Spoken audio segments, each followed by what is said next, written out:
नमस्कार साथियों, स्वागत है आप सभी का आपकी अपनी पाठशाला पर। मैं हूं अंकित अवस्थी। आज के सेशन में चर्चा हाल ही में हुए लोकतंत्र की जीत के प्रमाण की है। साथियों, असल में आप में से बहुत सारे लोगों ने पिछले कुछ दिनों से अरावली और कुलदीप सेंगर के मामले को उठते हुए देखा होगा और उसके बीच में एक मन में सवाल यह बना होगा कि अल्टीमेटली न्यायपालिका साथ किनका दे रही है। जब यह सवाल निकल कर आया था तो बड़ा सवाल यह भी था कि अरावली के मामले पर जब सब आदमी यही चिल्ला रहे हैं कि यह कहीं ना कहीं पर्यावरण के साथ बहुत बड़ा खिलवाड़ है और सरकारें इस पर किस तरह से बिना सोचे समझे कुछ भी करे चले जा रही हैं और न्यायपालिका कैसे किसी भी बात को सही मान ले रही है। बिल्कुल वैसे ही कुलदीप सेंगर का मसला, जो कि पिछले काफी दिनों से चर्चा में रहा, 2017 के अंदर हुआ एक रेप केस जिसने पूरे देश को झकझोरा। फाइनली जब उस रेप केस से जुड़े हुए मामले में हाल ही में दिल्ली हाईकोर्ट ने जमानत दी, उसके बाद देश में लोगों के अंदर गुस्से का उबाल उठ पड़ा और उस उबाल ने लोगों को इस तरह से विवश कर दिया कि हमारे देश के अंदर जब एक बाहुबली किसी रेप पीड़िता के परिवार को पूरी तरह खत्म करने की ठान ले, रेप पीड़िता को अपने बयान दर्ज कराने के लिए खुद को आग तक लगाने की नौबत आ जाए, अपने हालात से जूझते हुए उसे जब अपराधी के खुलेआम घूमने की खबर मिले, तो देश के अंदर कानून व्यवस्था और सरकार से विश्वास उठता दिखा। खैर फाइनली लोगों की अवेयरनेस काम आई और काम आने से हमारे देश में न्यायपालिका को जनता की विश के आगे पलटना पड़ा अपना फैसला और पलटते हुए दोनों ही मामलों में, अरावली के मामले में और कुलदीप सेंगर के मामले में, उन्होंने फैसले पलट दिए या फिर कहिए कि स्टे दे दिए। ना कुलदीप सेंगर बाहर आएंगे, ना अरावली की नई परिभाषा काम में आएगी। इस पूरी कहानी को हम विस्तार के साथ आज के सेशन में कवर करने का प्रयास करते हैं। ऑलरेडी पहले भी हमने इन विषयों पर काफी डिटेल में आपसे चर्चाएं की हैं, लेकिन एक बार के लिए जिन्हें इन विषयों के ऊपर ब्रीफ में जानकारी चाहिए, तो आइए आज के सेशन में इसे कवर करते हैं। सबसे पहली जानकारी कुलदीप सेंगर को लेकर होगी, जिस व्यक्ति ने अपने एमएलए रहते हुए अपने पद का दुरुपयोग किया और उसने जिस तरह से प्रशासन को, पुलिस को दुरुपयोग किया, रेप की धाराओं में रहा, मर्डर के चार्जेस के अंदर पुलिस ने उसे पूछताछ की, उसके द्वारा जिस तरह की हरकतें हुई, उसके बाद पूरे देश में रेप विक्टिम के द्वारा इस चीज को लेकर के सवाल उठाए गए और देश के अंदर फिलहाल एक बड़ी सुर्खी निकल कर आई और सेम इसी तरह से अरावली के मामले के अंदर आई। बात जहां तक कुलदीप सेंगर की हो, फिलहाल के लिए सुप्रीम कोर्ट के द्वारा जब इस मामले को याचिका के रूप में ले जाया गया, तो चीफ जस्टिस के द्वारा इस मामले को पलटा गया और कहा कि हाईकोर्ट के जिन जजों ने इनकी सजा को सस्पेंड किया था वो बेहतरीन जज थे, लेकिन गलती किसी से भी हो सकती है। यह दर्शाता है कि हाईकोर्ट के जजेस के द्वारा लिया गया फैसला सुप्रीम कोर्ट के द्वारा यह कह करके पलटा गया कि वो जजेस तो अच्छे थे, उनके द्वारा भी गलतियां हो सकती हैं। इसका मतलब यह हुआ कि न्यायपालिका, जिससे हम उम्मीद करते हैं कि वो पूरी तरह न्याय की पालना करेगी, वो लोगों को न्याय के साथ लोकतंत्र में विश्वास रखवाएगी, वो न्यायपालिका खुद ये कहते हुए विवश हुई कि इन जज हैं, गलती किसी से भी हो सकती है। अगर जजेस भी गलती करने लगे तो क्या ये इतना आसान शब्द है जिसे यूं ही बोल करके छोड़ दिया जाए? किसी के जीवन मरण से संबंधित सब बातें हैं और न्यायपालिका के द्वारा इस तरह का बयान देना देश के अंदर एक दुर्भाग्यपूर्ण स्थिति को दर्शाता है। आप में से कुछ लोग हो सकता है ये कहें कि साहब, कम से कम गलती मानना तो अच्छी बात होती है। देखिए, गलती मानना अच्छी बात होती है, आप पर हम पर यह बात लागू होती है, न्यायपालिका पर लागू नहीं होती है। न्यायपालिका को सभी पक्ष सुनने होते हैं। न्याय की स्थापना के लिए उन्हें सभी की बातों को ढंग से समझना होता है। उनके द्वारा जब न्याय दे दिया जाता है, वो अपने आप में एक नजीर बनता है। लोग उनको आने वाले समय में फॉलो करते हैं। इसीलिए केवल इतना कह देने मात्र से कि गलती हो जाती है, यह दर्शाता है कि हमारे देश के अंदर शायद न्याय भी अब प्रभाव में आकर के होने लगा है। प्रभाव, सबसे पहले कुलदीप सेंगर का। कुलदीप सेंगर जो कि पूर्व विधायक हैं, 59 वर्षीय हैं, 2007, 2002, 7, 12, 17 में विधायक रहे, बसपा से रह चुके, सपा से रह चुके, बीजेपी से विधायक रहे। 2017 में इनके ऊपर रेप का आरोप लगा। पता चला कि आप के पड़ोस में रहने वाली एक लड़की जो इनसे कभी जॉब मांगने गई थी, उसके साथ इन्होंने रेप किया। 17 साल की लड़की। पता चला कि परिवारजन, जो लड़की के परिवारजन थे, वो विधायक जी के काफी करीबी भी थे। पड़ोस के अंदर घर था, लड़की के चाचा विधायक जी के बॉडीगार्ड रहा करते थे। लड़की के साथ जो घटना घटी, क्योंकि वो विधायक जी से नौकरी मांगने गई थी, नौकरी नहीं मिली, विधायक जी ने जिसके साथ जो बर्ताव किया, वो बर्ताव डर के मारे लड़की वहां से छूट करके दिल्ली चली आती है, अपने परिवारजनों के साथ मिलकर दिल्ली में शिकायत दर्ज कराती है। दिल्ली में शिकायत दर्ज कराती है। दिल्ली में केस की सुनवाई जब नहीं होती है, तो परेशान होकर वर्ष 2018 में वो सीएम निवास के बाहर जाकर खुद को आग लगा लेती है। सीएम निवास के बाहर जब आग लगाने का प्रयास किया जा रहा होता है, तो इसी बीच में पुलिस की आंखें पड़ती हैं कि ऐसी क्या स्थिति आ गई कि कोई व्यक्ति को अपना केस दर्ज कराने के लिए इस हद तक उतरना पड़ रहा है। इस बीच में इधर की तरफ यह घटना हो रही होती है और दूसरी तरफ से लड़की के पिता को पुलिस के द्वारा उठा लिया जाता है। पुलिस के द्वारा उठा लिया जाता है, उसके साथ मारपीट होती है। इस तरह की मारपीट होती है कि पुलिस कस्टडी में लड़की के पिता की मौत हो जाती है। लड़की के पिता की मौत होना, लड़की को अपने ऊपर लड़की जो आरोप लगा रही है उसका केस दर्ज ना होना और लड़की के पिता को उठाकर पुलिस के द्वारा मारपीट में इतना पीटा जाना कि पुलिस कस्टडी में उसकी मौत हो जाना, यह दर्शाता है कि किस तरह की बर्बरता और किस प्रकार का बाहुबली वो व्यक्ति रहा होगा जिसने अपने दम पर इस तरह की हरकत को अंजाम दिया।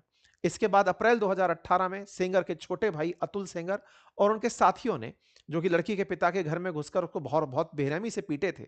लोगों का कहना है कि मतलब हाल इस तरह के थे कि पिटाई को देखकर ही लग रहा था कि नहीं बचेंगे। 8 अप्रैल को लड़की पीड़िता जो है वो लखनऊ पहुंचती है और सीएम आवास के बाहर आत्मदाह का प्रयास करती है। सुरक्षाकर्मी बचाते हैं। 9 अप्रैल को पता चलता है कि इसके पिताजी मर गए हैं। जब यह खबर बाहर निकल कर आती है तो पुलिस के 10 लोगों को एसएचओ समेत आरोपी बनाया जाता है, फिर उन्हें सजा होती है। लेकिन सोचने वाली बात यह है कि तब तक भी इस बलात्कारी की कोई भी गिरफ्तारी नहीं होती है।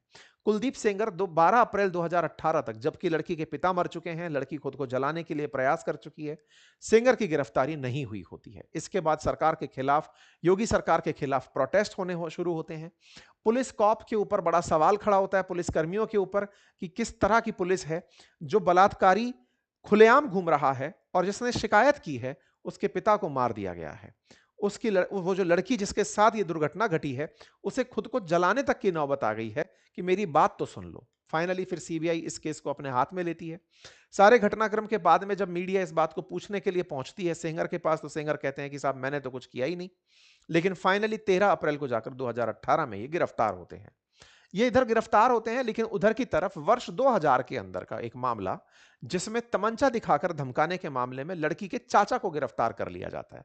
ये बिल्कुल बाहुबली अंदाज में होने वाली वो किसी फिल्म से कम नहीं है, जिसमें दिखाया जाता है कि कैसे पावरफुल लोग अपने खिलाफ खड़े लोगों को हर तरह से तोड़ने मोड़ने का प्रयास करते हैं। लड़की अपने पिता को खो चुकी थी। चाचा जिनके ऊपर आरोप था, चाचा कभी विधायक के ही बॉडीगार्ड थे, उन पर आरोप था कि इन्होंने 2000 के अंदर किसी को तमंचा दिखाया था। पुराने मामले में पुलिस उन्हें उठा लेती है। और विधायक सेंगर की गिरफ्तारी के कुछ महीने बाद अदालत को यह बताया जाता है कि चाचा जब दिल्ली में है तो उन चाचा को भी उठा लिया जाता है, चाचा को गिरफ्तार कर लिया जाता है। इसी बीच में धमकियों का सिलसिला जारी रहता है। लड़की इस बीच में दिल्ली आ जाती है। दिल्ली में आकर के अपनी शिकायतें दर्ज कराती है। सारी चीजें वो अपने स्तर पर कर रही होती है। 28 जुलाई 2019 को रायबरेली के अंदर एक तेज रफ्तार ट्रक उस कार को टक्कर मार देता है जिसमें पीड़िता, उसके वकील और चाची यात्रा कर रहे होते हैं। यह बड़ा ही सोचने की बात है कि यह घटना जिस समय पर लड़की अपने पिता को खो चुकी है, चाचा को जेल भेज चुकी है, शिकायत करने के लिए अब उसके पास घर में महिलाएं बची हैं, महिलाएं हैं, खुद है और वकील हैं, साथ जा रहे हैं। एक अज्ञात नंबर का ट्रक आता है, कार को टक्कर मारता है, नंबर प्लेट पर कालिख पुती होती है। देखकर साफ पता चल रहा होता है कि यह प्रयास भी जानबूझकर किए गए प्रयासों में से है। इस प्रयास को देख करके ही कानून पर से और गुंडा राज पर, कानून पर से विश्वास उठता हुआ और गुंडा राज का प्रभाव साफ साफ दिखाई देता है। लोगों के अंदर रोष टूट पड़ता है। उन्नाव के अंदर इस तरह की जो घटना होती है, इसके अंदर सर्वाइवर की मदर ने सीधा सीधा कुलदीप सेंगर के ऊपर आरोप लगाया। सुप्रीम कोर्ट के चीफ जस्टिस को इस मामले के अंदर फिर इंटरफेयर करना पड़ा, जिसके चलते इस मामले की सुनवाई 30 हजारी कोर्ट के अंदर की जाना शुरू होती है। जब ये जानकारी शुरू होती है, जब ये सारी जानकारी शुरू होती है, कुलदीप सेंगर को इसके बाद में 30 हजारी कोर्ट के अंदर दोषी ठहराया जाता है। 21 दिसंबर 2019 को उसे आजीवन कारावास की सजा सुना दी जाती है। मतलब इसे सजा सुनाए जाने से पहले लड़की का पिता, लड़की का चाचा, लड़की का पिता जान खो बैठा है, लड़की के 2 परिवारजन जान से हाथ धो बैठे हैं, चाचा जेल चला गया है। तब जाकर के इस व्यक्ति को आजीवन कारावास की सजा सुनाई जाती है 2019 में। 2019 में पीड़िता के पिता की हत्या के मामले में भी कुलदीप सेंगर को दोषी पाया जाता है। 10 साल की सजा सुनाई जाती है और 10 लाख रुपए का जुर्माना लगाया जाता है। साहब, ये सारी घटनाएं चल रही होती हैं, ये हेडलाइंस बनती हैं। पुलिस के रिपोर्ट्स में ये निकल कर आता है कि हाँ, यही व्यक्ति रेपिस्ट था, इसी ने ही मरवाया था। पार्टी इसे बाहर निकाल देती है। दिसंबर 23 को यह खबर वापस से सरफेस होती है कि यह व्यक्ति जो इतने साल से जेल में था 2019 से, इसे जेल से रिहा किया जा रहा है। जैसे ही इस व्यक्ति के रिहा होने की खबर बाहर आती है, लड़की और लड़की से जुड़े हुए जितने भी लोग थे, उनके अंदर एक भय बैठ जाता है। क्योंकि जब ये जेल से बाहर था, तो इसने जो हालात किए थे, वो सबके सामने थे। अब ये जेल से फिर बाहर आ रहा है। इसके बाहर आने से इसके पुराने जुड़े हुए करतूत सारे के सारे रीसरफेस होने लगते हैं। लोगों में इस बात का गुस्सा होता है कि जिसे आजीवन कारावास की सजा सुनाई गई हो, कोर्ट उसे किस तरह से राहत दे रहा है। कोर्ट उसे क्यों 2019 में गिरफ्त हुए व्यक्ति को 6 साल के अंदर कैसे बाहर निकाल रहा है। जानकारी पता चलती है कि लड़की जिस लड़की के साथ रेप हुआ था, वो उस समय 17 साल की थी। पॉक्सो के तहत उसके ऊपर मामला बनना चाहिए था, विधायक के ऊपर मामला बनना चाहिए था। विधायक पर मामला बना, लेकिन उसे पब्लिक सर्वेंट नहीं माना गया। पॉक्सो कानून के अंदर एक कमी पता चलकर आई कि विधायक तो हो सकते हैं, लेकिन वो पब्लिक सर्वेंट नहीं होते। उसकी परिभाषा में उन्हें पब्लिक सर्वेंट नहीं माना गया। अगर पब्लिक सर्वेंट रहे होते, तो फिर इन्हें लंबी सजा दी जा सकती थी। पब्लिक सर्वेंट की परिभाषा से बचे रहने के कारण इनकी सजा में जमानत की पोजीशन बनकर आ गई। साथ ही साथ पोजीशन ऑफ ट्रस्ट और अथॉरिटी, यानी कि उनके अधीन वो काम कर रही थी, ऐसी भी कोई बात बनकर नहीं आई। कोर्ट के अंदर दलीलों में यह बताया गया कि लड़की की उम्र के लेकर के जो डॉक्यूमेंट्स हैं, उसमें कई जगह परिवर्तन देखा गया, मतलब कई जगह अलग अलग एज है, इसलिए उसे इस आधार पर जमानत दे दी जा रही है। कुल मिलाकर के कुलदीप सेंगर को जमानत दी गई कुछ शर्तों पर कि आप 5 किलोमीटर दूर दिल्ली नहीं छोड़ेंगे और पीड़िता से 5 किलोमीटर दूर रहेंगे। दूसरा, हर सोमवार को कुलदीप को नजदीकी पुलिस स्टेशन में रिपोर्ट करना होगा, पासपोर्ट जमा कराना होगा, और कोई भी शर्त अगर तोड़ते हो तो वापस तिहाड़ जाना होगा। जैसे ही यह बात निकलकर वापस आती है, प्रतिक्रिया का दौर शुरू हो जाता है। लोग सड़कों पर उतर आते हैं, प्रतिक्रियाएं शुरू होती हैं रेप पीड़ित के पक्ष में, और कुलदीप सेंगर के विरोध में सोशल मीडिया पर भयंकर न्यूज प्रसारित होना शुरू होती है। लोग प्रोटेस्ट में निकलते हैं, न्याय व्यवस्था पर सवाल खड़े किए जाते हैं। प्रोटेस्ट करने के लिए जब रेप पीड़ित प्रदर्शन करने आती है, तो पुलिस उसे जबरन उठाकर ले जाती है। इन सब चीजों पर फिर राजनीतिक प्रतिक्रियाएं आना शुरू होती हैं। अपोजिशन की तरफ से सवाल उठाए जाते हैं। अपोजिशन के सवालों में एक चीज तो तय हो चुकी थी कि जो हालात थे, वो हालात निश्चित ही बाहुबली के पक्ष में है।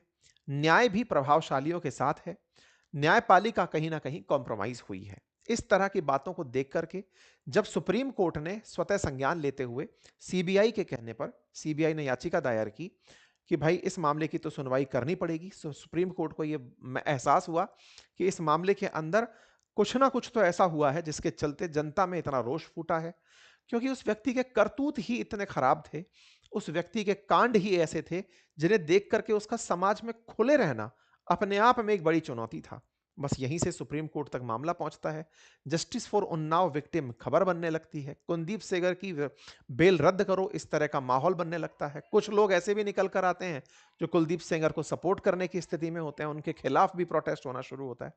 फाइनली सीबीआई सुप्रीम कोर्ट तक पहुंचती है, और जो दिल्ली हाई कोर्ट की जो बेल ग्रांट थी उसके खिलाफ कि साहब आप कुलदीप सेंगर पर विचार कीजिए।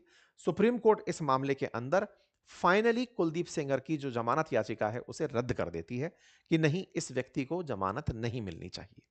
उन्नाव रेप केस के मामले में जब सुप्रीम कोर्ट के सामने सीबीआई पहुंचती है, तो सीजेआई बोलते हैं कि हाईकोर्ट के जिन जजों ने सजा को सस्पेंड किया वे बेहतरीन जजों में गिने जाते हैं, लेकिन गलती किसी से भी हो सकती है।